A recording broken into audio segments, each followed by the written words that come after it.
ہے علم کی طاقت.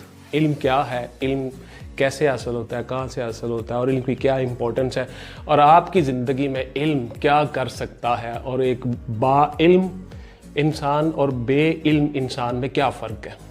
تو ویورز, لیکچر شروع کرنے سے پہلے, ٹاپک کی طرف آنے سے پہلے آپ میرے چینل کو سبسکرائب کر لیں, لائک کر لیں اور شیئر کر دیں, بیل کا آئیکن دبا دیں تاکہ آپ کو ہر ویڈیو کا نوٹیفیکیشن آ جائے اور آپ کا اور میرا رابطہ استوار رہے. تو ویورز, آتے ہیں اصل موضوع کی طرف کہ علم کیا ہے, واٹ از نالج, نالج کی امپورٹنس. تو ویورز, علم کیا ہے موضوع, تو اس میں یہ ہے کہ ہمارا جو دین ہے اسلام, اس کی ابتدا کہاں سے ہوئی, وہ کیا تھا, وہ علم تھا. سرکار دو عالم صلی اللہ علیہ وآلہ وسلم تشریف فرما تھے, آپ سب کو پتہ ہے, آپ سب جانتے ہیں, غار ہرا میں. تو دین جہاں سے شروع ہوا, آغاز ہوا, سٹارٹ ہوا, تو جبرائیل امین تشریف لائے. تو سب سے پہلا لفظ کیا تھا, اقرا, پڑھ. تو علم جو ہے وہ اس کی ابتدا بنی, ہمارے دین کی ابتدا کہاں سے ہے, علم سے. تو پڑھ, اقرا بسم ربک الذی خلق, پڑھ اپنے رب کے نام سے جس نے انسان کو خلق کیا, پیدا کیا. ٹھیک ہو گیا جی. تو اس کے بعد ویورز, آپ کی انفارمیشن, آپ کی معلومات کے لیے یہ بھی بتا دوں کہ پہلا سجدہ بھی علم کو ہوا تھا, آدم کو نہیں ہوا تھا, یاد رکھیے گا. تو جب فرشتوں کو اللہ نے کہا کہ یہ میں نے تخلیق کیا ہے, اس کو سجدہ کرو, تو انہوں نے سوال کیا کہ پروردگار ہم کیوں سجدہ کریں, اس میں اور ہم میں کیا فرق ہے بنیادی طور پہ. ہم مٹیریل تو ہمارا اس سے بہتر ہے, ہم اس سے بہتر مٹیریل سے بنے ہوئے ہیں, نور سے بنے ہوئے ہیں, تو دن رات تیری عبادت کرتے ہیں, اور یہ تو ہمارے سامنے تو نے مٹی سے پیدا کیا ہے, تو اس میں اور ہم میں کیا فرق ہے, کیوں سجدہ کریں. ایک بڑا بنیادی سا سوال تھا ان کا. تو رب کائنات نے فرمایا کہ یہ علم میں تم سے بہتر ہے. تو حضرت آدم علیہ السلام کو کہا کہ پڑھ کے سنائیں جی.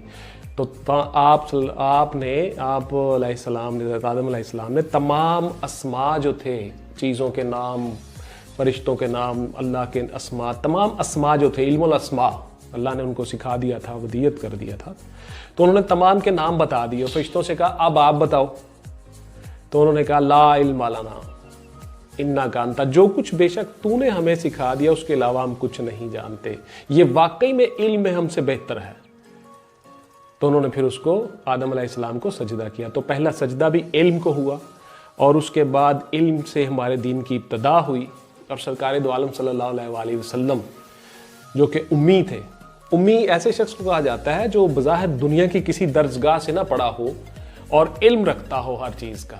تو یہ صرف اور صرف میرے آقا صلی اللہ علیہ وآلہ وسلم کی ہی ذات تھی کہ آپ نے بظاہر کسی دنیا کی درسگاہ سے, کسی علمی تحصیل سے کچھ علم تعلیم حاصل نہیں کیا. آپ کو اللہ پاک کی طرف سے علم تھا, اور آپ کا سینہ روشن تھا, اور اللہ نے آپ کو علم دے دیا. تو ایسا ان پڑھ شخص جس کو علم ہو لیکن بظاہر دنیا داری کے لحاظ سے دنیا سے اس نے علم حاصل نہ کیا ہو, بلکہ ودیت ہو, بلکہ ڈیوائن ہو, بلکہ ریویلڈ ہو. تو یہ سرکار دو عالم صلی اللہ علیہ وآلہ وسلم کو علم کی وجہ سے فوقیت, دین علم سے شروع ہوا, نالج سے, اقرا, پڑھنے سے شروع ہوا, حکم یہ پہلا ملا سرکار دو عالم صلی اللہ علیہ وآلہ وسلم کو. تو ویورز, علم جو ہے, علم یہ آپ کا سٹیٹس چینج کر دیتا ہے, آپ کا یکسر آپ کا سٹیٹس چینج کر دیتا ہے علم.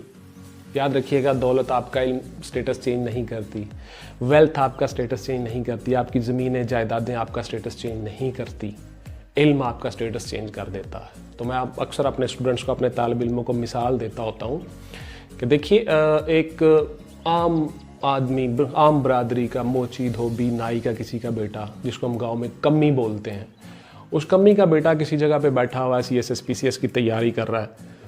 ایک دن ایسا آتا ہے کہ وہ ایگزام میں پاس ہو جاتا ہے, فیڈرل پروسیس کمیشن میں آ جاتا ہے, CSP بن جاتا ہے, بیوروکریٹ بن جاتا ہے. تو یکسر اس کا سٹیٹس چینج ہو جاتا ہے. اب وہی جو بڑے بڑے جاگیردار ہیں, زمیندار ہیں, وڈیرے ہیں, وہی سب کے سب چاہتے ہیں کہ ہم اس کو اپنے ساتھ کسی طرح سے اٹیچ کر لیں, اس کے ساتھ بیٹی کی شادی کر دیں, یا اس کے ساتھ, مطلب یہ اب ہماری فیملی کا حصہ بن جائے. یہ علم میں ہم سے بہتر تھا, آئندہ یہ پاورز میں ہم سے بہتر ہو جائے گا. کل کو یہ SPD AG بنے گا, IG بنے گا, کسی محکمے کا سربراہ بنے گا, DC بنے گا, کمشنر بنے گا, سیکرٹری بنے گا. تو یہ کسی نہ کسی محکمے کا سربراہ, اور اس کے پاس طاقت ہوگی, اختیارات ہوگی, حکومت ہوگی. تو یہ اختیارات, یہ طاقت, یہ حکومت کس نے دی ہے, علم نے. تو یاد رکھیے گا, علم آپ کا سٹیٹس بھی چینج کر دیتا ہے, اور علم پروردگار رب کائنات کا